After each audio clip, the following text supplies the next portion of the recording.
the most visible face of the international aid effort here in Port-au-Prince. Most Haitians here have seen little humanitarian aid so far. What they have seen is guns, and lots of them. Armoured personnel carriers cruise the streets. UN soldiers aren't here to help pull people out of the rubble. They're here, they say, to enforce the law. This is what much of the UN presence actually looks like on the streets of Port-au-Prince. Men in uniform, racing around in vehicles, carrying guns. At the entrance to the city's airport, where most of the aid's coming in, there's anger and frustration. Much needed supplies of water and food are inside. Haitians are locked out. These weapons they bring, they are instruments of death. We don't want them. We don't need them. We are a traumatized people. What we want from the international community is technical help, action, not words. And beyond the well-guarded perimeter, there's something else going on. Here, the United States has taken control. It looks more like the green zone in Baghdad than a center for aid distribution.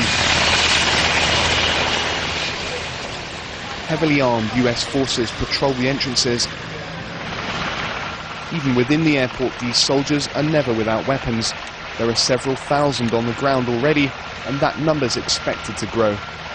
America now decides who lands in Haiti, and there's a constant stream of US aircraft arriving with thousands of US boots on the ground.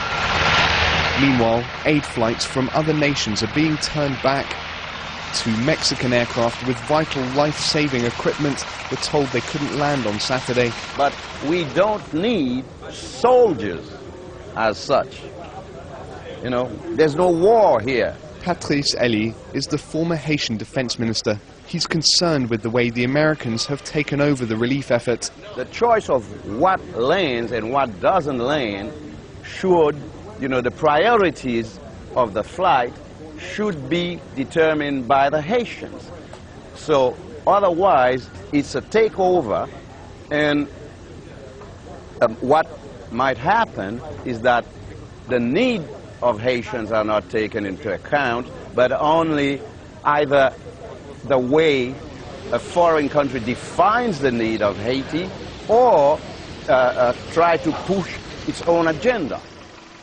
While the aid operation arriving at the airport grows by the hour, bodies still rot in the streets. And Haitians continue to dig through rubble by themselves, wondering when the help they actually need will arrive.